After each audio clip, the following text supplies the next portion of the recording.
Mesdames et messieurs, bonjour et soyez les bienvenus pour cette nouvelle édition de votre journal de 15 heures à la une dans l'actualité.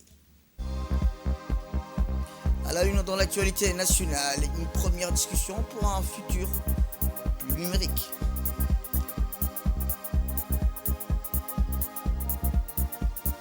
Toujours dans l'actualité nationale, direction le sud du pays où Dikil a vibré au rythme de la poésie lors du concours. Et enfin, dans l'actualité internationale, appel urgent à une déclaration constitutionnelle temporaire pour sauvegarder l'unité en Syrie. Eh bien, c'était les titres. Merci si vous nous rejoignez. Eh bien, je vous dis dans le titre. Ce matin, l'Agence nationale des systèmes d'information de l'État a organisé au sein du prestigieux Salam Tower un atelier de formation intitulé Préparation et notification des incidents de sécurité. Rappelons que cette initiative s'inscrit dans le cadre d'un effort continu pour renforcer les compétences et les connaissances des professionnels du secteur public en matière de cybersécurité. Une thématique cruciale à l'ère de la digitalisation croissante des administrations. Présidé par le secrétaire général du gouvernement, M. Almis Mohamed. Cet événement a également vu la participation active du directeur général de l'ANCI, Mustafa Mohamed Ismail, réunissant des experts en cybersécurité et des responsables informatiques. Les discussions ont porté sur des sujets fondamentaux tels que les protocoles rigoureux de notification des incidents, les outils avancés de gestion des crises numériques et les méthodologies d'évaluation et analyse des risques cybernétiques. Les participants ont eu l'opportunité de se familiariser avec des cadres normatifs internationaux, des approches modernes permettant de préserver l'intégrité, la confidentialité et la disponibilité des systèmes d'information. Eh bien, pour plus de précisions, écoutons le secrétaire général du gouvernement. En premier lieu, féliciter l'ANSI pour cette initiative et pour l'organisation de cet atelier. Aujourd'hui, c'est de l'expertise djiboutienne qui est là. Ce sont des jeunes femmes et des jeunes hommes djiboutiens qui sont là et qui vont partager avec d'autres djiboutiens leur expertise. Et c'est ainsi que nous pourrons, en mettant ensemble nos ressources, que nous pourrons combattre les menaces auxquelles nous sommes confrontés jour après jour.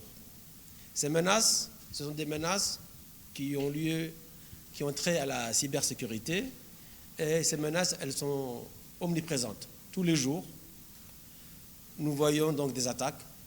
Ces menaces, elles sont souvent invisibles, elles sont souvent insidieuses, elles sont parfois aussi implacables. Autrefois, donc, ceux qui étaient derrière ces attaques, c'était des experts en cybercriminalité. Aujourd'hui, ces menaces, elles sont à la portée de tout le monde. Ce sont des individus, bien souvent des individus, des groupes d'individus, parfois même des puissances publiques, des États, qui sont souvent mal intentionnés et qui sont derrière ces différents types d'attaques.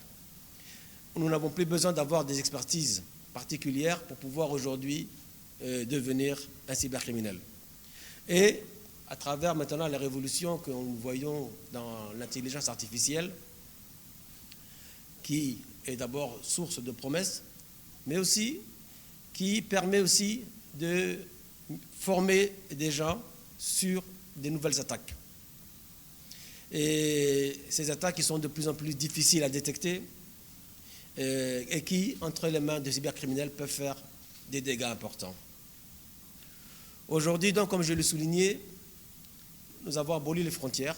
Il n'y a plus de frontières. Le monde qu'hier, on disait le monde est un village. C'est un village, effectivement, pour la prospérité, mais c'est aussi un village pour toutes les attaques auxquelles nous sommes confrontés. Merci. Autre actualité nationale, le ministre des Finances a reçu ce matin une délégation du groupe Visa, représentée par M. Siliat, vice-président de Visa pour le Moyen-Orient, l'Afrique, Europe centrale et l'Europe de l'Est. Cette visite marque le début d'un dialogue stratégique visant à explorer les opportunités de collaboration dans le domaine des services financiers numériques. Lors de cette première rencontre, l'équipe de Visa a présenté des solutions technologiques, des expertises mondiales en matière de paiement électronique, de sécurité numérique et d'inclusion financière.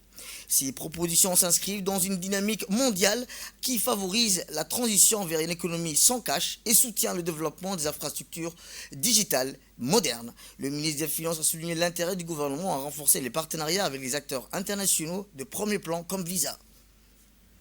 Et nous revenons sur notre conférence qui s'est tenue hier, ce petit pays Djibouti, qui s'est tenue aujourd'hui, sa deuxième journée de cette conférence, et a attiré un nombre impressionnant de chercheurs, d'experts venus de près de 51 universités à travers le monde pour assister à la conférence internationale de l'énergie et ses applications. Eh bien, un événement d'envergure qui confirme la place croissante de Djibouti dans le domaine de la transition énergétique en parfaite cohérence avec la vision portée par le président de la République, son Excellence Ismaël Merguele. Cette deuxième journée qui s'est tenue aujourd'hui de la conférence a été inaugurée par le ministre de l'Enseignement supérieur et de la Recherche, Dr Nabil Mohamed Ahmed, et le ministre de l'Énergie et des Ressources naturelles, Younis Ali Guedi. Leur présence a renforcé l'importance stratégique de cet événement pour Djibouti et la région. Les deux ministres ont souligné aujourd'hui dans leur discours d'ouverture l'ambition de Djibouti de devenir un acteur majeur et de la transition énergétique verte. Les présentations ont mis en lumière les solutions concrètes pour répondre aux défis actuels, modernes en Afrique, prêts à attirer des parties de nouvelles avancées des scientifiques pour garantir une avancée majeure. Le président de l'université de Djibouti, Dr Jamal Mohamed Hassan, a ouvert la balle d'intervention. Il a exprimé la fierté de l'université de Djibouti d'accueillir un événement d'une telle envergure, soulignant que cet engagement marque l'entrée du pays dans la cour des grands en matière d'innovation énergétique. C'est un honneur d'accueillir cette conférence. Nous sommes prêts à jouer notre rôle, a-t-il dit, de leader dans la formation des experts de demain et la recherche des solutions novatrices pour un monde plus vert, a-t-il indiqué. Rappelons que c'est un engagement qui s'inscrit pleinement dans les grandes orientations du développement impulsé par le chef de l'État, son Excellence Ismaël Merguele, pour faire de Djibouti un acteur clé dans la transition énergétique mondiale. Écoutons le président de l'université. Urgent needs to reduce carbon emission. Additionally, energy access remains a critical concern. Millions are... Pour plus de précisions, écoutons le ministre de l'Énergie. Je suis particulièrement heureux aujourd'hui de prendre part à cette conférence internationale consacrée sur l'énergie et ses applications, ICA 2025, organisée par l'Université de Djibouti. Je tiens d'emblée à souhaiter aux scientifiques et aux experts venus de nombreuses universités de par le monde, je voyais 51 universités, la bienvenue dans notre pays, havre de paix, pôle de stabilité, terre de rencontre, d'échanges et d'opportunités. Mesdames et messieurs, comme vous le savez tous, l'énergie constitue le moteur principal de l'économie et un vecteur puissant d'amélioration des conditions de vie au quotidien des populations. C'est pourquoi ces applications multiples et touchant des domaines divers et variés constituent un enjeu crucial pour notre pays. Grâce au leadership visionnaire du président de la République, son Excellence Al-Haj Ismaël Merguele, en matière énergétique, et à sa volonté politique sans cesse réaffirmée et à son projet de société inscrivant la durabilité comme modèle de croissance économique inclusive, notre pays est désormais pleinement engagé dans la transition verte des énergies propres depuis 2015. J'ai saisi cette occasion pour remercier chaleureusement pour son engagement constant à nos côtés, gage d'atteinte de nos objectifs énergétiques escomptés et de notre réussite des paris de la transition verte vers les énergies renouvelables. Mesdames et messieurs, la disponibilité et l'accessibilité d'une énergie fiable, abondante, durable et à moindre coût s'avèrent être un impératif au développement socio-économique auquel nous aspirons légitimement. Notre politique énergétique nationale repose donc sur deux piliers essentiels. Les premiers piliers concernent l'exploitation de notre vaste potentiel en énergie renouvelable disponible au niveau national, quelle que soit d'origine éolienne, solaire, géothermique ou encore issue de la biomasse, de la marémotrice et sans oublier l'hydrogène, le développement du carburant du futur qu'est l'hydrogène vert. Ces choix opérés s'expliquent du fait que ces énergies présentent incontestablement de nombreux avantages pour notre pays. Eh bien, pour plus de précisions, écoutons le ministre de l'Enseignement supérieur. Nous ne pouvons qu'exprimer une grande satisfaction pour inaugurer cette conférence avec mon collègue, le ministre de l'Énergie. Tout d'abord parce qu'elle réunit 51 universités, ce qui n'est pas rien. Par ailleurs, ces 51 universités, ces personnes qui sont venues partager leurs connaissances vont débattre des enjeux majeurs aujourd'hui au niveau de la problématique énergétique. Cette problème énergétique est particulière en Afrique. Et en tant qu'Africains, nous sommes tous préoccupés, mais conscients des problèmes énergétiques multiples qui touchent aussi bien la production, elles touchent la distribution, elles touchent l'accès à l'énergie. Et elles font malheureusement encore aujourd'hui, sur les 1,4 milliard d'Africains, que 600 millions d'entre eux n'ont pas accès à l'électricité, et plus particulièrement en milieu rural, où la situation est préoccupante. Et c'est avec beaucoup de fierté, quand j'ai entendu le chiffre qu'a énoncé mon collègue Younis, de dire qu'à Djibouti, nous couvrons 70% des besoins en électricité des populations. C'est un chiffre qu'il faut mettre en avant, parce que je pense qu'on est largement au-dessus de la moyenne. Et ce changement de paradigme que Djibouti a fait en si peu de temps est fort estimable. Et nous ne pouvons que nous en féliciter, mais nous savons que les challenges sont encore énormes. Et Djibouti dans tout ça. Le ministre, je ne vais pas reprendre ce qu'il a dit, mais juste dire que nous avons une profonde estime pour ce qu'a fait le président de la République, son Excellence Ismaël Omar Guelleh, qui tout de suite a mis la question énergétique comme prioritaire dans son agenda politique. Il a compris que l'énergie était au cœur du développement économique et social. Autre actualité dans ce 15 heures, c'est aussi une délégation conduite par Mme Roun Osman, directrice de la division de l'industrie, de l'innovation et des minéraux de la Commission de l'Union africaine, accompagnée par des experts internationaux et nationaux, ont effectué aujourd'hui une visite officielle au cabinet du ministre du Commerce et du Tourisme. Ont pris part à cette cérémonie document de la politique nationale de qualité à Djibouti et plusieurs cadres et conseillers du ministre.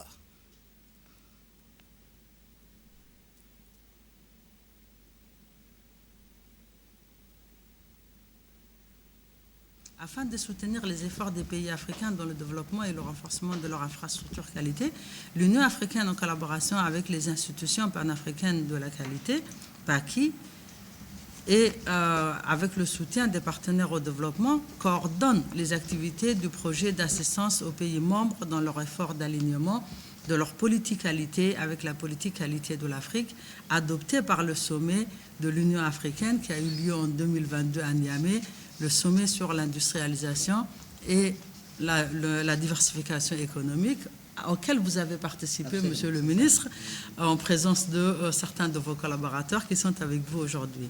L'objectif de ce programme est de contribuer à l'harmonisation et à la convergence réglementaire des infrastructures de qualité au niveau national des communautés économiques régionales et du continent africain afin d'assurer la suppression des barrières techniques au commerce pour la mise en œuvre efficace du marché unique et des opportunités offertes par la zone de libre-échange continentale africaine, la ZLECAf, que vous êtes aussi point focal, Monsieur le ministre.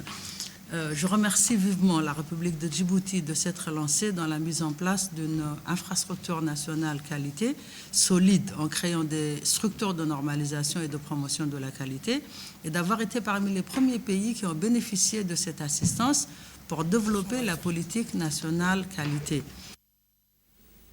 Eh bien, le ministre du Commerce et du Tourisme, M. Mohamed Ouassama Diria, a pris la parole pour remercier l'Union africaine pour ses documents sur la politique nationale de la qualité à Djibouti et souhaite un nouveau président de la Commission Union africaine saura relever les défis de demain. Écoutons-le.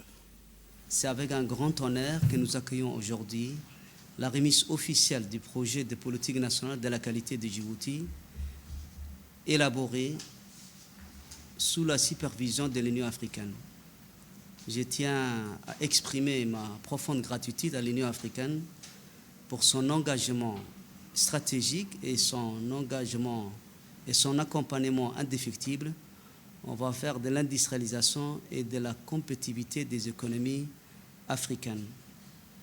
Nous sommes convaincus que sous le leadership de son nouveau président, son Excellence, M.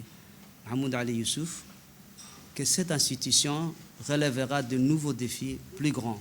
Enfin, mes remerciements font également à toutes les parties prenantes nationales qui ont contribué à l'élaboration de ce document fondamental qui répond aux conditions et aux ambitions de notre pays.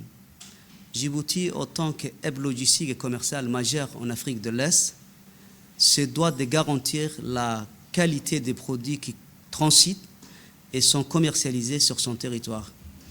Donc la mise en place d'un système propice de normalisation, de certification, d'accréditation et de métrologie est donc une nécessité stratégique pour assurer la conformité aux exigences internationales et renforcer la confiance des partenaires commerciaux.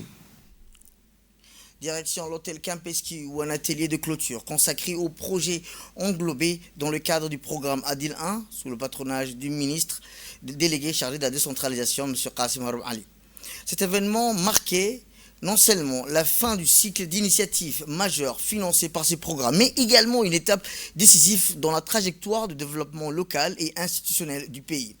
Rappelons que le programme Adil, soutenu par l'Union européenne en tant que partenaire stratégique, avait pour ambition première de promouvoir la décentralisation et de renforcer les capacités des collectivités locales afin de favoriser un développement équilibré et durable à travers ses interventions multiples. Il a visé à répondre aux besoins spécifiques des régions concernées en réhabilitation des infrastructures essentielles, en consolidant les mécanismes de gouvernance locale et en améliorant substantiellement les conditions de vie des populations bénéficiaires. Et bien l'atelier qui a rassemblé un panel varié, acteurs clés et responsables du projet Adil, représente de l'Union européenne ainsi que divers experts des parties prenantes. Projets différents, on a 91 projets qui ont été réalisés tout au long de ces 5 années. Un projet de 12 millions d'euros.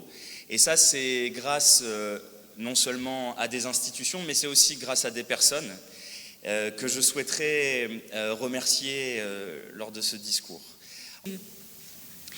Monsieur le ministre, Mesdames et Messieurs, les objectifs de ce programme ont été très bien mentionnés par les distingués orateurs qui ont pris la parole avant moi. Je pense que c'est impressionnant que ce projet a réussi à faire voir le jour, si je comprends bien, environ 100 de projets dans les 5 régions du pays, qui couvre une large couverture thématique de l'agriculture, à l'accès à l'eau, à la culture hydroponique, initiatives sportives, sociales, infrastructures routières, dont j'ai eu l'occasion de découvrir juste une petite partie lors de ma première mission sur le terrain dans la région de Dikil. Mais je pense que ce qui est très important est aussi ce qui a été investi et les résultats obtenus dans la capacité des institutions et des humains. Eh bien, au-delà d'un simple constat, des résultats tangibles, cet atelier a permis de nourrir un dialogue constructif autour des défis rencontrés tout au long de la mise en œuvre du programme. Ces discussions ont permis d'identifier des obstacles structurels ou contextuels plutôt. Écoutons le président de l'ANCLD. La décentralisation initiée par le président de la République, son Excellence Mahmoud Guelleh, pour promouvoir la démocratie locale, prend ses formes dans le paysage djiboutien. La décentralisation a fait beaucoup d'avancées dans plusieurs domaines, notamment la création d'un ministère dédié à cet effet, montre l'importance que le gouvernement attache à la décentralisation. Avec le programme Adil, initié en 2020 par le ministère des Finances, avec le soutien de l'Union européenne et exécuté par Expertise France, a permis de consolider et franchir des étapes décisives dans le processus de la décentralisation en République de Djibouti. Au cours des 5 dernières années, le programme Adil a démontré l'importance de la décentralisation comme levier de développement local, inclusif et durable. Nous avons constaté de nombreuses réalisations concrètes dans nos régions et a permis aussi à nos concitoyens, à nos élus, de se familiariser avec le mécanisme de la décentralisation. Écoutons un peu plus de précisions le ministre de la décentralisation. Le plaisir que me procure aujourd'hui cette présence parmi vous, à l'occasion de la cérémonie de clôture du programme ADIL, qui a été un véritable catalyseur de développement local et de la bonne gouvernance. Il va sans dire que le programme ADIL a été une réussite à tous les niveaux. En premier lieu, au niveau des régions.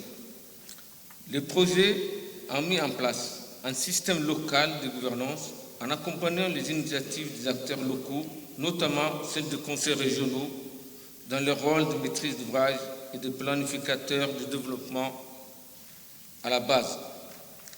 Des plans destinés à mobiliser des ressources et présentant la vision de développement de chaque région ont été élaborés.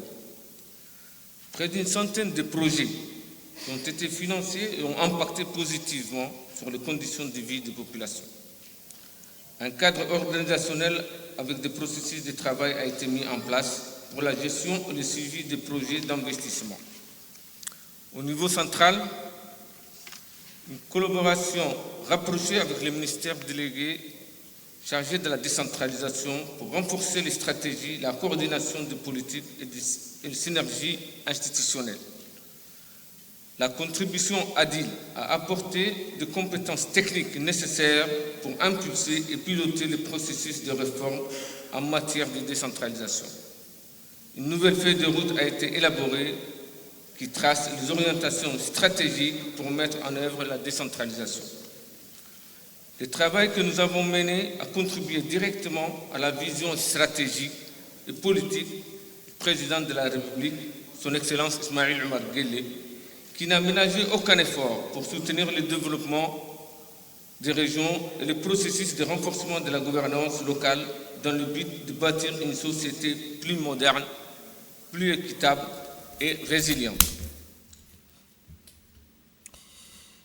Direction le sud du pays, où je vous le disais dans le titre, la ville de l'Unité, à Dikil, a vibré dans l'après-midi d'hier au rythme des vers, des rimes et à l'occasion de la phase finale du concours de poésie organisé par le ministère de la Jeunesse et de la Culture en collaboration avec la préfecture de Dikil et le conseil régional. Cet événement s'inscrit dans le cadre de la Semaine nationale de l'artiste et des langues maternelles visant à promouvoir le patrimoine linguistique et artistique du pays. La cérémonie de clôture, tenue dans la salle de conférence du conseil régional de Dikil, a rassemblé la ministre de la Jeunesse et de la Culture, Dr Hiboum Assoué, accompagnée d'une importante délégation de son département. À son arrivée, elle a été chaleureusement accueillie par les autorités locales, notamment Hassan Abduroble, préfet de la région de Dikil, Mahad Hussein Ahmed, président du conseil régional. Le concours placé sous le thème « L'unité nationale a mis en lumière la beauté et la richesse des langues maternelles somali et afar ». Lors de la phase préliminaire, une centaine de jeunes talents ont pris part à cette compétition poétique offrant des performances marquantes, inspirant deux jurys experts qui ont eu la tâche de départager ces jeunes poètes passionnés. Au-delà de l'aspect compétitif, cette initiative vise à sensibiliser les jeunes à l'importance des langues maternelles et à encourager l'expression artistique, à valoriser la poésie comme un outil de transmission culturelle et à renforcer le sentiment d'unité nationale à travers cet événement. Le ministère de la Jeunesse et de la Culture réaffirme ainsi son engagement en faveur de la promotion de l'art, de la préservation du patrimoine linguistique national.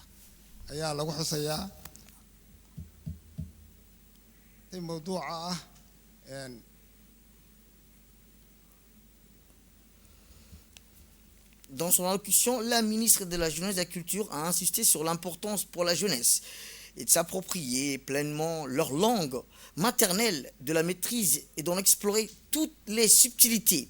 Elle a souligné que la langue maternelle est un pilier essentiel de l'identité culturelle et un vecteur de transmission des valeurs de l'histoire. Autre actualité nationale, dans la journée du 24 février, la garde-côte djiboutienne et les gardes-côtes japonaises ont organisé conjointement l'édition 2025 de l'exercice de simulation de transfert des pirates qui constitue un des piliers de la coopération entre les deux institutions. L'exercice a débuté par un briefing sur le déroulement des opérations dans l'enceinte de la direction générale de la garde-côte Sissa Lescal, qui a rassemblé l'ambassadeur du Japon à Djibouti, Harakeshi, le colonel Ouass Omar Bourari, commandant de la garde-côte djiboutienne, le vice-amiral Konosue Hiroki, commandant adjoint des opérations de la garde-côte japonaise, et le représentant résident de la JICA à Djibouti, Kaneda, ainsi que plusieurs officiers des deux institutions. L'exercice proprement dit a ensuite débuté par les transferts des pirates par les gardes-côtes japonais depuis le navire jusqu'aux patrouilleurs de la garde-côte djiboutienne afin de réaliser un transfert de terre. Les équipes ont accosté au quai de la garde-côte djiboutienne Sissa Lescal, où les pirates ont été transférés dans un bus pour être sécurité. Rappelons que l'objectif principal de cet exercice de simulation est de renforcer la coopération et la collaboration entre les équipes des deux institutions dans le cadre de la lutte contre la piraterie maritime. À la fin de l'exercice, l'ambassadeur du Japon s'est exprimé pour saluer l'excellence des relations.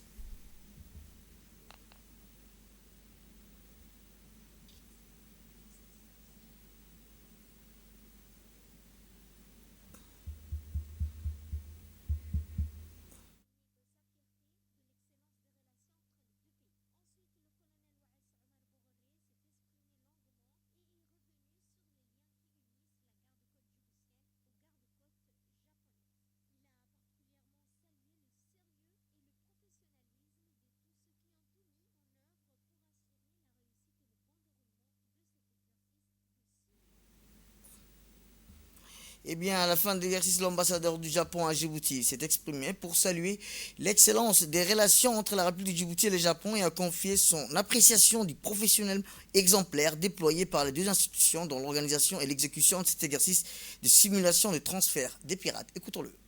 Je tiens tout d'abord à remercier le colonel Weiss et son équipe de la garde-côte djiboutienne pour leur soutien et la collaboration avec la garde-côte japonaise.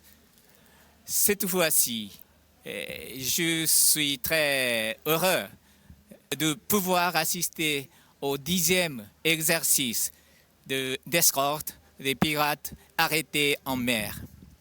C'est grâce à la collaboration de la garde-côte djiboutienne que la garde-côte japonaise peut réaliser cet exercice. Nous avons travaillé jusqu'ici et nous allons travailler ensemble, main dans la main, pour sauvegarder la sûreté et la sécurité de la mer pour des causes communes. Eh bien, le colonel Ouass Omar Bourari, qui s'est exprimé et a longuement revenu sur les liens qui unissent la garde-côte djiboutienne et les gardes-côtes japonaises qui collaborent dans nombreux domaines, dans la sécurité maritime, des étroits de Bab el-Mandeb, du golfe d'Aden, mais aussi dans le domaine de la formation. Le commandant de la garde-côte djiboutienne a aussi tenu à réitérer sa gratitude au soutien constant apporté par le Japon à la garde-côte djiboutienne dans le domaine de la formation, du renforcement des capacités opérationnelles, du don d'équipements, dont notamment des patrouilleurs modernes. Il a particulièrement salué le sérieux et le professionnel de tous ceux qui ont mis en œuvre pour assurer la réussite et le bon déroulement de cet exercice de simulation qui est un nouveau témoignage. On va dans le nord du pays où, dans le cadre des efforts déployés par le Diwan al-Zaka pour renforcer la solidarité sociale, la région d'Obok, au nord du pays, a été le théâtre d'une distribution des fonds de la Zakat pour l'année 2024, ainsi que le 3e et 4e tranche du programme de parrainage des orphelins pour l'année 2024. L'événement s'est déroulé sous la supervision du directeur général du Diwan al-Zaka, Sulman Hussein Moussa, en présence du préfet de la région de Bok, Moussa Aden Migani, ainsi que de plusieurs hauts responsables locaux. Au total, 102 personnes parmi les plus démunies, les personnes âgées et les personnes en situation de handicap ont bénéficié de cette distribution, en plus de 61 orphelins ayant reçu une aide dans le cadre du programme de parrainage. Et dans l'actualité internationale, je vous le dis dans le titre, appel urgent en Syrie à une déclaration constitutionnelle temporaire pour sauvegarder l'unité. Fordis Hussein. La conférence du dialogue national syrien accélère l'adoption d'une déclaration constitutionnelle temporaire pour la transition, accompagnée de réformes politiques et de mesures pour l'unité nationale. La conférence du dialogue syrien a mis en avant l'urgence d'adopter rapidement une déclaration constitutionnelle temporaire afin d'assurer une transition politique stable et d'éviter tout vide constitutionnel, selon le communiqué rendu public mardi. Par ailleurs, la conférence a réaffirmé fermement l'intégrité territoriale de la Syrie, appelant au retrait immédiat d'Israël des territoires syriens occupés, tout en rejetant catégoriquement toute tentative de diviser le pays. La conférence a condamné l'incursion d'Israël comme une violation flagrante de la souveraineté de l'État et a exigé un retrait immédiat et inconditionnel. C'est la fin de cette édition. Merci à vous de nous avoir suivis. Restez avec nous pour la suite de nos programmes télévisés. Le programme continue sur Télé Djibouti. Restez avec nous.